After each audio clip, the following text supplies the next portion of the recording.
Hello guys, pharmacy में आपका स्वागत है। तो आज की वीडियो का हमारा टॉपिक होने वाला है डोजेस फॉर्म्स ऑफ ड्रग। तो चलिए टाइम वेस्ट ना करते हुए अपनी वीडियो को स्टार्ट करते हैं।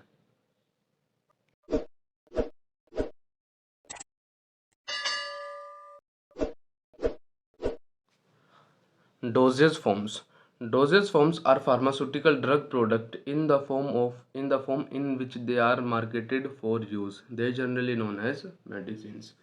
तो हमारी डोजेज फॉर्म क्या होती है? हमारी पर्टिकुलर कोई भी ड्रग है, ड्रग हमारा रॉ मटेरियल होता है, रॉ फॉर्म के अंदर प्रेजेंट होता है। अब हमारा जो रॉ मटेरियल है उसको एक पर्टिकुलर यूनिट फॉर्म के अंदर या फिर हम बोल सकते हैं पर्टिकुलर डोजेज फॉर्म के अंदर चेंज करते हैं। जो हमारी फॉर्म चेंज हुई है उसी को हम डोजेज फॉर्म बोलते हैं, और वो हमारी डिफरेंट डिफरेंट फॉर्म्स होती है। उन्हीं को आज की वीडियो के अंदर हमें स्टडी करना है। तो हमारी डोजेज फॉर्म क्या होती है? फार्मास्यूटिकल प्रोडक्ट की या ड्रग की इन विच जिसके अंदर हम मार्केट करते हैं अपने ड्रग को। ये हमारा डोजेज फॉर्म, हमारे फार्मास्यूटिकल प्रोडक्ट की वो फॉर्म होती है जिसके अंदर हम अपने प्रोडक्ट को मार्केट करते हैं, मार्केट के अंदर पहुंचाते हैं, जिसको हम मेडिसिन भी बोलते हैं। अब हम ड्रग की फॉर्म में तो अपने एपीआई को पहुंचाते हैं, नहीं तो उसको मेडिसिन के फॉर्म के अंदर पहुंचाते हैं अपने मार्केट के अंदर। सो उसी को हम डोजेज फॉर्म बोलते हैं। डोजेज फॉर्म हमारा कुछ नहीं होता, सिंपली एपीआई प्लस एक्सिपिएंट्स होता है। एपीआई जैसा कि हमें पता है, एपीआई होता है हमारा एक्टिव फार्मास्यूटिकल इंग्रेडिएंट, और उसके अंदर हमारे कुछ एक्सिपिएंट्स होते हैं। तो हम अपनी देख लेते हैं। सबसे पहले हमारा एपीआई क्या है? API is active pharmaceutical ingredient, it is the main part of the medicine. API और एक्टिव फार्मास्यूटिकल इंग्रेडिएंट है वो हमारा मेन पार्ट होता है मेडिसिन का। जो हमारी पर्टिकुलर ड्रग है, मेडिसिन है, उसका सबसे जो मेन पार्ट होता है, जो हमारा फार्माकोलॉजिकल इफेक्ट शो करता है हमारी बॉडी के अंदर जाके, वो होता है हमारा API, active pharmaceutical ingredient that actually produce effect, जो हमारा फार्माकोलॉजिकल इफेक्ट प्रोड्यूस करता है। It is basically a chemical compound used in diagnosis, treatment and prevention of disease. ये बेसिकली कुछ नहीं होता है। एपीआई हमारा एक केमिकल कंपाउंड होता है जो कि किसी भी डिजीज़ के डायग्नोसिस, ट्रीटमेंट या प्रिवेंशन के अंदर यूज़ होता है। या तो हम इसका यूज़ करके किसी भी डिजीज़ को डायग्नोज कर सकते हैं, या फिर इसको ट्रीट कर सकते हैं, या प्रिवेंशन, उस डिजीज़ के अगेंस्ट हमारी बॉडी को प्रिवेंट कर सकता है हमारा एपीआई। एपीआई हमारा बेसिकली हमारा जो मेन पार्ट होता है, जो हमारी बॉडी को क्योर करता है, वो हमारा एपीआई होता है। देन हमारा नेक्स्ट आता है एक्सिपिएंट्स।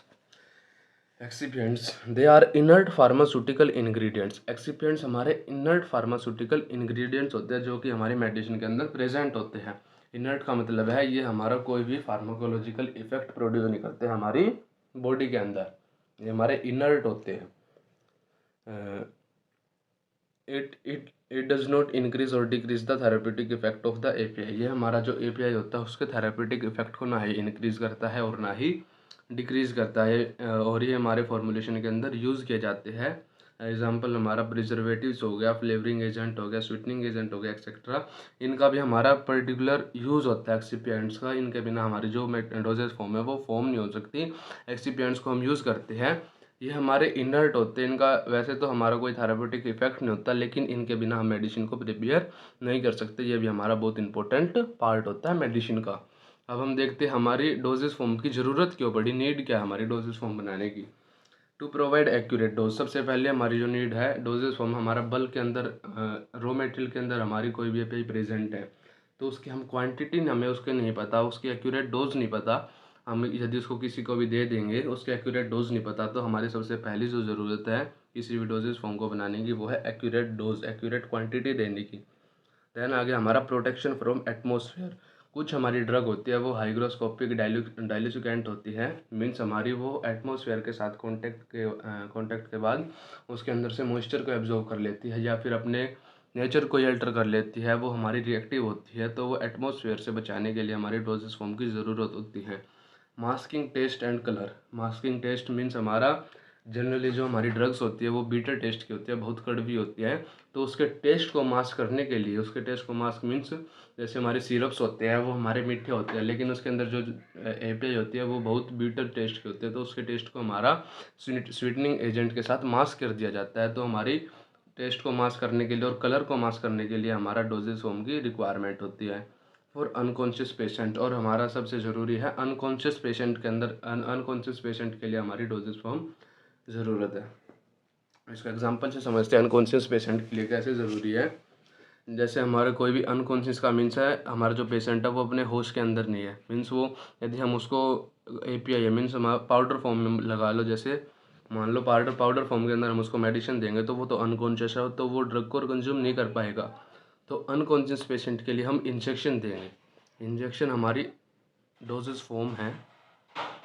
अनकॉन्शियस पेशेंट को हम इंजेक्शन के थ्रू अपने एपीआई को दे सकते हैं उसके बॉडी के अंदर फार्माकोलॉजिकल इफेक्ट प्रोड्यूस करने के लिए। सो हमारी अनकॉन्शियस पेशेंट के लिए जो डोजेस फॉर्म है वो मैंडेटरी हो जाती है, ज़रूरी हो जाती है। अब हम अपने डिफरेंट डोजेस फॉर्म्स के बारे में पढ़ते हैं। Classification of dosage form. Dosage form are generally classified into two categories. जो हमारी डोजेस फॉर्म्स है वो जनरली दो कैटेगरी के अंदर हम डिवाइड कर सकते हैं। सबसे पहला हमारा based on route of administration administration route of administration के बेस पे हम क्लासीफाई कर सकते हैं हम कि हम किस रूट से अपने मेडिसिन को ले रहे हैं। जैसे हम माउथ से ले रहे हैं, इंट्रावेनस इंजेक्शन के थ्रू ले रहे हैं, रेक्टल रूट से ले रहे हैं, डिफरेंट हमारे रूट्स होते हैं। सो हम किस रूट से अपनी मेडिसिन को ले रहे हैं उसके बेसिस पे हम अपनी डोजेस फॉर्म्स को क्लासीफाई कर सकते हैं। देन हमारा सेकंड कैटेगरी आती है फिजिकल फॉर्म के बेसिस पे हम अपनी डोजेस फॉर्म को क्लासीफाई कर सकते हैं। सो हम सबसे पहले देखते हैं हमारे रूट ऑफ एडमिनिस्ट्रेशन के बेसिस पे हम अपनी क्लासिफिकेशन को देखते हैं। रूट ऑफ एडमिनिस्ट्रेशन के बेसिस पे हमारे जो डोजेस फॉर्म्स है वो मेनली 5 पार्ट्स के अंदर डिवाइडेड है। सबसे पहला हमारा हो गया oral, then rectal, topical, parenteral, cavity. So हमारा जो सबसे पहला है ओरल। ओरल के अंदर जो हमारा आ गया जिसको हम ओरली ले सकते हैं, जिस डोजेस फॉर्म को हम ओरली ले सकते हैं। एग्जांपल जैसे हो गए हम टैबलेट्स को, कैप्सूल्स को, सिरप्स को, पाउडर्स को अपने माउथ से ले सकते हैं, ओरल फॉर्म के अंदर ले सकते हैं। तो हमारा सबसे पहला पार्ट हो गया ओरल। देन आ गया हमारा रेक्टल मीन्स जिसको हम रेक्टम के थ्रू, एनस के थ्रू ले सकते हैं। देन इसके अंदर हमारे आगे जेल्स, क्रीम्स, ऑइंटमेंट्स मेनली हमारी होगी इसके अंदर, सपोजिटरीज होगी हमारी रेक्टल के अंदर में। देन हमारा आ गया टॉपिकल मीन्स हमको जिसको स्किन के ऊपर अप्लाई करके अपनी डोजेज फॉर्म को ले सकते हैं। देन जिसके अंदर एग्जांपल हो गए creams, gels, paste, lotion, solution से हम अपनी स्किन के ऊपर अप्लाई करके एपीआई को अपने बॉडी के अंदर कंज्यूम कर सकते हैं, ले सकते हैं। देन आ गया हमारा पेरेंट्रल होता है हमारा जिसको हम इंजेक्शन के थ्रू ले सकते हैं। पेरेंट्रल के अंदर डिफरेंट जैसे हमारे इंजेक्शन होते हैं। इंट्रावेनस हो गया जो हमारा डायरेक्टली वेन के अंदर इंजेक्शन दिया जाता है। इंट्रामस्कुलर ये हमारा मोस्ट कॉमन इंजेक्शन जो हमारा दिया जाता है मसल्स के अंदर। और डर्मल जो हमारा स्किन के अंदर इंजेक्शन दिया जाता है, ये हमारे सभी पेरेंट्रल के अंदर आ गए। और देन नेक्स्ट हमारा आता है कैविटी होती है हमारी बॉडी की किसी भी कैविटी के अंदर यदि हम ड्रग को लेते हैं उसको कैविटी डोजेस हम बोलते हैं। जैसे हम नेज़ल के अंदर किसी भी ड्रग को ले रहे हैं, जैसे नेज़ल ड्रॉप होगी, ईयर ड्रॉप होगी। देन हमारी लास्ट क्लासिफिकेशन आती है फिजिकल फॉर्म के बेसिस पे क्लासिफिकेशन। सो फिजिकल फॉर्म के बेसिस पे हमारी क्लासिफिकेशन, फिजिकल फॉर्म के बेसिस पे हमारी जो डोजेस फॉर्म्स है वो 3 पार्ट्स के अंदर डिवाइड है। जिसके अंदर हमारा सबसे पहला जो पार्ट है वो है सॉलिड डोजेस फॉर्म। देन आता है हमारा लिक्विड डोजेस फॉर्म्स और हमारा थर्ड आता है सेमी सॉलिड डोजेस फॉर्म्स। हम सबसे पहले देखते हैं अपने सॉलिड डोजेस फॉर्म्स को। सॉलिड डोजेस फॉर्म्स हमारी दो के अंदर डिवाइड होते हैं। जिसके अंदर हमारा सबसे पहला आता है यूनिट डोजेस फॉर्म्स और सेकंड आता है हमारा bulk doses forms. Unit doses forms के हमारे एग्जांपल है टैबलेट कैप्सूल्स हो गए। और हमारे बल्क के अंदर एग्जांपल आते हैं पाउडर, ग्रैनुअल्स, नफ्स। और हमारा देन आता है सॉलिड के बाद liquid dosage forms. Liquid dosage forms हमारी फर्दर दो के अंदर डिवाइडेड होती है। जैसे हो गया हमारा एक तो बाईफेजिक डोजेस फॉर्म्स और मोनोफेजिक डोजेस फॉर्म्स। बाईफेजिक के अंदर आते हैं हमारे इमल्शन एंड सस्पेंशन और मोनोफेजिक के अंदर आते हैं हमारे syrups, elixirs, drops, lotions. Syrups, elixirs हमारे जैसे पैरासीटामोल का एलिक्सर हो गया। और देन हमारा लास्ट आता है semi solid doses form. Semi solid doses forms हमारी फर्दर दो के अंदर डिवाइड होते हैं, इंटरनल एंड एक्सटर्नल। इंटरनल के अंदर हमारे हो गए सपोजिटरीज, एक्सटर्नल के अंदर हो गए हमारे क्रीम्स, जेल्स, पेस्ट्स वगैरह। सो गाइज आज की वीडियो के अंदर इतना ही। यदि आपको हमारी वीडियो पसंद आई तो वीडियो को लाइक करें, चैनल को सब्सक्राइब करें और अपने फ्रेंड्स के साथ भी शेयर करें। Thank you.